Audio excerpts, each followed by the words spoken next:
I'm actually doing my first legitimate roast because holy fuck, the book I have just finished as of last night is really fucking bad. And that book is After by Anna Todd.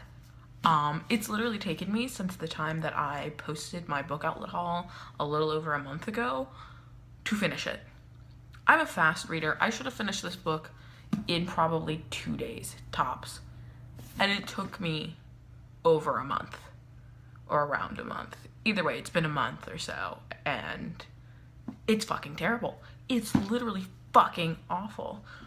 For those of you that don't know much about After, it started as a One Direction fanfiction on Wattpad, and according to this book cover, says it had over 1 billion reads online.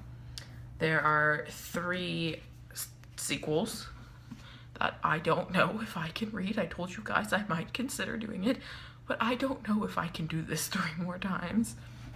But it is a One Direction fanfiction, and apparently, so I've heard that it is also has a movie deal in the works. Yay. But ultimately, general plot summary. Good girl Tessa goes away to college. She's lived a sheltered life. She has a nice boyfriend, a horribly controlling mother. But, you know, she's prim, she's proper, innocent, virginal, has never had sex or done anything ever, even to herself. She is perfectly virginal. And she obviously moves in with a roommate who is super edgy and punk and stuff, so all of her edgy and punk friends are around. And that is how good Tessa meets bad boy Hardin, who is Harry Styles with a lip ring, basically, at a name change. Really, most of them you can obviously tell which One Directioner or One Direction member it is. Obviously, since it starts a One Direction fanfiction, like Zayn is Zed. I think her nice boyfriend Noah is Niall. I think Logan is Louis, and then the random frat boy that's like comes in and out is like Liam. So it's kind of obvious if you sort of know, and I think those are the names of the One Direction or Direction dudes. Obviously not Zayn because he's gone. But anyway, I like One Direction's music, but I'm not a super big fan. But anyway, so I read this because I heard of how bad it was. I heard it was really abusive. It was up there with 50 Shades of Grey. It was giving the wrong idea about relationships. So I went into this knowing that this could be potentially problematic. So I was ready. I wasn't, shocked or anything. But oh boy, is this book problematic. Because Tessa meets Hardin and is like immediately like hates him, but is also like super into him because, he's super hot. And they just end up like, she cheats on her boyfriend multiple times with him. She keeps making out with Hardin and stuff. And then finally, like, she breaks up with her boyfriend, Noah, who, frankly, nice dude, did like too good for Tessa. Sorry. If you cheat, no excuse for cheaters. But anyway, not the way. That's a whole other discourse that I might get to later because this might be a long video. But ultimately, she cheats on her boyfriend, they break up, then she's like sort of seeing Hardin, and Hardin like doesn't want to put a label on it, but then he does, and then he just, and he gives her all these wonderful sexual experiences and orgasms that are really poorly written. And she ultimately, I don't want to spoil too much, I might put spoilers at the end, but ultimately, she gets into this relationship with him, with this really toxic, horrible dude, and that's what it is. It is so toxic. Hardin is a dick, and like I'm always a fan, like in my personal life, of guys that are kind of a dick, but like in a fun way. Hardin's just mean. He is a spiteful dude. He is awful. He says awful things to her. He strings her along. He he pushes her away. He pulls her close. Like he does that horrible like emotionally abusive thing. He tells her at one point, because her ex-boyfriend Noah like calls just to check in on her because he's a nice dude. Like, he's not gonna try to do anything that they've broken up, but he's a nice guy. And like, it's like, you can't ever talk to him again. Like, you have to call him right now and tell him, like, you can't do this. You can't talk to this person. Were you doing that? And he keeps showing up at her internship to like check on her, but it's so controlling. It is so many signs of an abusive, controlling relationship. And it sucks for me to read this and know that probably a bunch of very young teenage girls read this and thought that because it was so highly romanticized, thought it was okay. And it's not. Like, this is like, in the early stages of, like, it's abusive. Like, there's no other way to put it. Like, I can't sugarcoat it. It's fucking abusive. And I hate it for it. Like, it's not even, like, you know, because they have sex, but it's not even like, you know, oh, because, you know, are you against, like, kinky shit, like, BDSM, like, 50 Shades Grey? No, it's not even that. It is just horribly, horribly abusive. Like, I'm so angry at it, because I'm reading this going, I'm 21 years old, so I can differentiate, and I recognize this, because I've had toxic people in my life, granted not to this degree, but I recognize toxicity. Young girls probably aren't going to recognize toxicity like this because it's so romanticized. Like, Anna Todd is doing such a disservice to young women, young impressionable women. Like, it's just, it's abusive. And let's be on the point, because I just keep saying that over and over again. What else is bad about it? Sex scenes are terrible, literally. Like, and I get it, Tessa's supposed to be very pure and virginal, but girl, really? There's so many lines where she'll be like, the dirty talk. He literally will just tell her he thinks she's hot when he's making out with her. Like, it's almost unbelievable how, like, innocent this girl is. Like, she just knows nothing at all. It's like her mom didn't let her go to a sex ed class. Like, that's the vibe I get, is her mother didn't let her go to a sex ed class, and she felt like she didn't, you know, need to know that. But on the topic of Tessa's mother, it's almost like, I can see Tessa susceptible to this toxic, controlling relationship with Hardin because her mother is toxic and controlling. There's a later scene, so spoiler if you don't want spoilers, where Tessa has ultimately started, like, dating Hardin, and eventually they move in together. And she just, like, basically she shows up because, like, Tessa's ex-boyfriend Noah, like, tried to, like, do her solid and, like, wasn't telling, like, her mom that they broke up because, like, her mom was in, like, super contact with him and her, and he was, like, being, like, nice and just, like, not saying anything because he knew that, like, her mom was gonna lose it.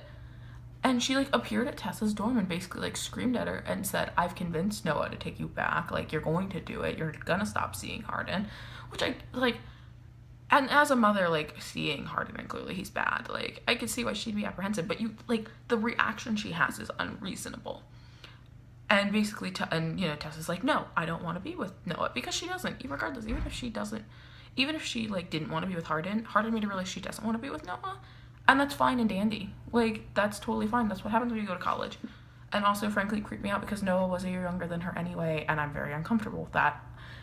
Just, I don't know why. I mean, granted, they weren't doing anything, but he's still underage. It creeps me out. Sorry, not sorry. So there was that. So I was really glad when she broke up with him, because I was like, Noah, you were still a baby. Go find a baby to also be with. But literally, she shows up and then tells Tessa if she doesn't change her ways. And granted, Tessa has a 4.0, and as she says many times, she has a 4.0. She got a really good internship, granted, thanks to Hardin's dad, but because of her qualifications, she still got it. She's got her own car. Now she's paying for things on her own, and her mom's trying to tell her that, like, she's awful and terrible, and because of, like, this, she's not going to pay for her college anymore. She's like, I will stop paying for it, and you can't afford it. What parent does that? What parent goes to their child and says, because you are dating somebody you don't want to see, even though the rest of your life is fine, you are an adult and you get to make these choices. You don't come in and try to control your child's life like that. She's 18 and she's going off to college. You can be unhappy about it, but you don't threaten to cut your kid off where you were trying to make sure that college was important to her, and college still is important to her. She's just doing something you don't like. She's not doing anything wrong by seeing the dude. She, like, has her shit, her, like, academic and professional life together. She does. It's just she is seeing someone her mother doesn't like. You can't do that. You cannot show up. So basically, because of that, Hardin goes, oh, well, we'll just move in together, which they've only known each other, I shit you not, 3 months. No, don't do that. Please don't do that. Don't move in with somebody you've only known for 3 months. But so they move in together. And so basically, like, Noah, like, calls Tess again and goes, hey, like, your mom is trying to find you. I don't know where you are, but she's trying to hunt you down to scream at you again because she found out that your housing bill had been paid off. So Hardin paid off like the rest of her like college stuff. And so she basically gives her mom the address of the apartment and tells her come by, and they have a screaming match. And her mom basically calls her a whore, literally calls her a whore and a slut, and smacks her, literally smacks her across the face at one point. Are you fucking kidding me? Like, that was before. Like, before I did not feel bad for Tessa. Like, I was like, she cheated on her boyfriend. She's, like, she does this. She acts a certain way. That was the moment that I legitimately felt bad for this bitch. Like, they're called women. Excuse me. I apologize. Her mother smacked her for it. I was so mad when I read that part. Because, like, Tessa is surrounded by abuse, and that's why Hardin's abuse doesn't send any warning signs to her, because she's been manipulated by her mother for so long, and it made me sad. And granted, I don't know what happens in the next 3, and I don't know if Anna Todd does some really big plot twist where she realizes Hardin's trash, but, like, I don't know if this is intentional or not, if Anna Todd acknowledges that Tess was surrounded by abuse, so therefore Hardin's abuse was normalized. It made me sad, because if it's not intentional, holy shit, I'm worried maybe about Anna Todd. She thinks those things are normal, but it was just, the whole book was so concerning, and it just drug on and on and on. Like, I understand characters aren't going to be perfect. That's something I've always understood, and I in fact love imperfect characters. But this was just horrible people, horrible characters. And Anna Todd tries to do a whole justification kind of as to why Hardin's a dick, and it's because, like, his father divorced his mother, and it gets really, like, the shit gets really dark at the end. Like, at the end I was like, that's what I will say. At the end, I finished it really fast last night because the end got real wild, and I was like, well, fuck.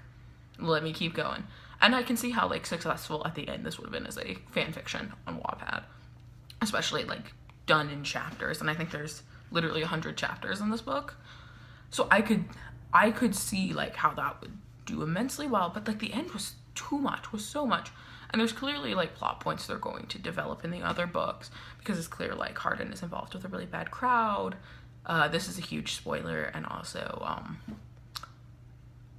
trigger warning if that's your thing, for sexual assault. Hardin tells the story about why because he has nightmares all the time, and he finally tells Tess and says basically, like, when he was 7, his dad was a drunk, and his dad went to, like, the bar and fought some guys and pissed him off, but he didn't go home, but apparently, like, the dudes at the bar knew where he lived, so went home, and the dudes, like, raped Hardin's mother. And that's why Hardin hates his father, because it's shown, like, Hardin really hates his dad. His dad's getting remarried. He's, like, the chancellor of the college or whatever. And it just shows, like, he really hates it, but he won't talk about it. And it's, like, it's one of those things, all I can think of is Brooklyn Nine-Nine. Cool backstory, still murder. It's the same thing. It's like, holy fuck, that's terrible. But Hardin is perpetuating the cycle of abuse. If that's something that traumatized him, it's like, why would you continue, and you hate your father so goddamn much because it's his fault, why would you continue to hurt somebody you swear up and down you love? Why would you continue that? Because it's clear, like, his mother loved him and treated him well. But that's something I don't understand, and that's what I hate about this book, is how much abuse all these characters go through, and the fact that they aren't cognitive of the abuse. And maybe I will try to read the other ones just to see if that happens, if people become cognitive of the abuse. Maybe they work through their shit. I highly doubt that. But it upset me. This book I wouldn't even say this book was poorly written, besides, like, the sex scenes not being good and, like, Tessa being too pure. Because it wasn't, minus the abuse, but it wasn't a poorly written book. It was compelling enough where finally, at the end, I did keep reading. I just kept getting mad because of how abusive it was. but the plot line itself is compelling, especially for impressionable young women. And that just, I'm so mad about it. And I keep saying I'm so mad about it, but I really am.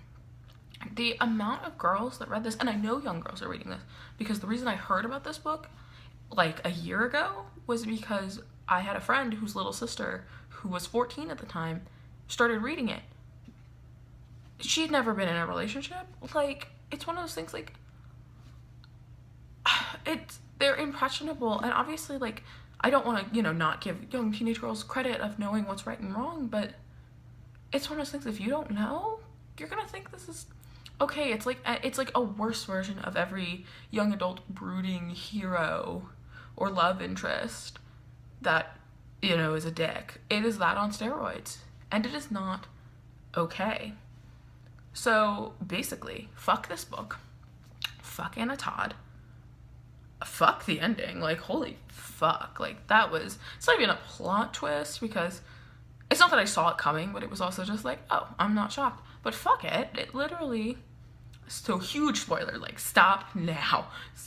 I will ultimately put it in the description when I stop talking about this, I promise. I don't promise, because I might fuck up and not do it. But anyway, holy fuck. The plot twist at the end is, this was a bet to take her virginity. Like Hardin and his friends. So literally when they did finally have sex, like, apparently he took the blankets that had the blood on it and the condom and stuff and, like, showed it. And he, like, got money from it. Like, she was treated as a bet, and that's how it ends. And he's, like, going, I didn't intend to fall in love with you. Like, that wasn't the plan, but I do, like, everything. None of this is fake anymore. Excuse me? One, this is such a stereotypical, like, trope of, I'm thinking, like, 80s movies where it was like, this was a bet. This was, we just wanted to see. But it broke my heart. Like, this book, I don't like any of theirs. Like, I don't even like Tess. But this book broke my heart. Completely. Like, I can't, that's why I'm so upset. Like, this is not okay. So if you're watching this, and you are a parent or an older sibling, and your sister or younger sibling or your child wants to read it, if you want them to read it, because I am so against, like, hiding books from people, like, from children, saying, no, you're too young. I mean, I think if they want to read it, because it is marketed to, like, teenagers, like, it's in the young adult section in Barnes & Noble, like, it's from Simon & Schuster, which is, does a lot of young adult books. You need to have a serious conversation beforehand and just say, talking about healthy relationships and all that, because I don't believe in hiding books from children, at least teenagers. I don't believe in it. Like, I think it's important to allow your children to read and experience things, but especially with this, let them know and have a talk, or while they're reading it, if they need to talk about it or they have questions, have that open dialogue. Hell, even you read it. So, I hate this book. I might read the other ones just to see if it has a redemption arc, but I don't recommend this. I don't even, excuse me, I don't recommend this book at all. I mean, granted, if you really want to read it, check it out from the library or try to find it on Wattpad. I don't even know if it's still on Wattpad, because of it being published. It's probably gone. But I would not pay money for it. Granted, I paid $2 and it was to Book Outlet and not the actual publishing house. But I don't want to encourage this kind of literature and this kind of abusive relationship. So that's it. Sorry this was a bit of a bummer, but if you enjoyed this video, hit like and subscribe. That would be really great. Comment below if you've read it, what you think of After. If you've read the other ones, are they even worth it? Just let me know. Also, books you would like me to review. But I hope you guys have a wonderful day, and I will see you soon. Bye-bye.